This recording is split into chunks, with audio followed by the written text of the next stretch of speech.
নামাজ পড়তে মসজিদে হাজির রোবট। হ্যাঁ, সম্প্রতি মসজিদে ঈদের নামাজের সময় দেখা যায় মানুষ সদৃশ একটি হিউম্যানয়েড রোবট মুসল্লিদের সঙ্গে নামাজের ভঙ্গি অনুকরণ করছে, যা সামাজিক যোগাযোগ মাধ্যমে ব্যাপক আলোচনার জন্ম দেয়।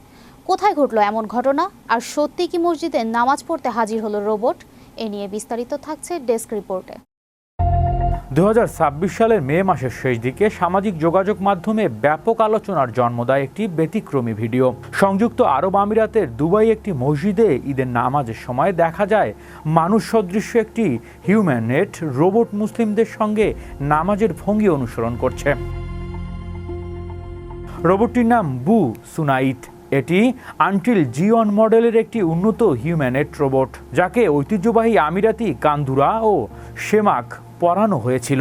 ভাইরাল ভিডিওতে দেখা যায় রোবটটি একটি SUV গাড়ি থেকে নেমে মসজিদে প্রবেশ করছে এবং মুসলিমদের সঙ্গে রুকু ও সেজদার মতো নামাজের বিভিন্ন ভঙ্গি অনুসরণ করছে।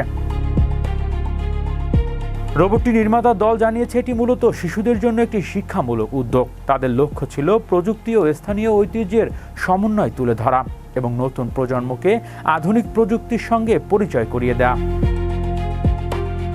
তবে ঘটনাটি নিয়ে সামাজিক যোগাযোগ মাধ্যমে মিশ্র প্রতিক্রিয়া দেখা যায়। অনেকে এটিকে প্রযুক্তিগত উদ্ভাবনের একটি চমৎকার উদাহরণ হিসেবে প্রশংসা করছে। অন্যদিকে কেউ কেউ পবিত্র উপাসনালয়ে রোবটের উপস্থিতি এবং ধর্মীয় পরিবেশ এ ধরনের প্রযুক্তি ব্যবহার উপযোগী নিয়ে প্রশ্ন তুলছে। প্রযুক্তি ও সংস্কৃতির এই অনন্য সংমিশ্রণ ভবিষ্যতে আরও কী ধরনের আলোচনা তৈরি করবে সেটি এখন দেখার বিষয়।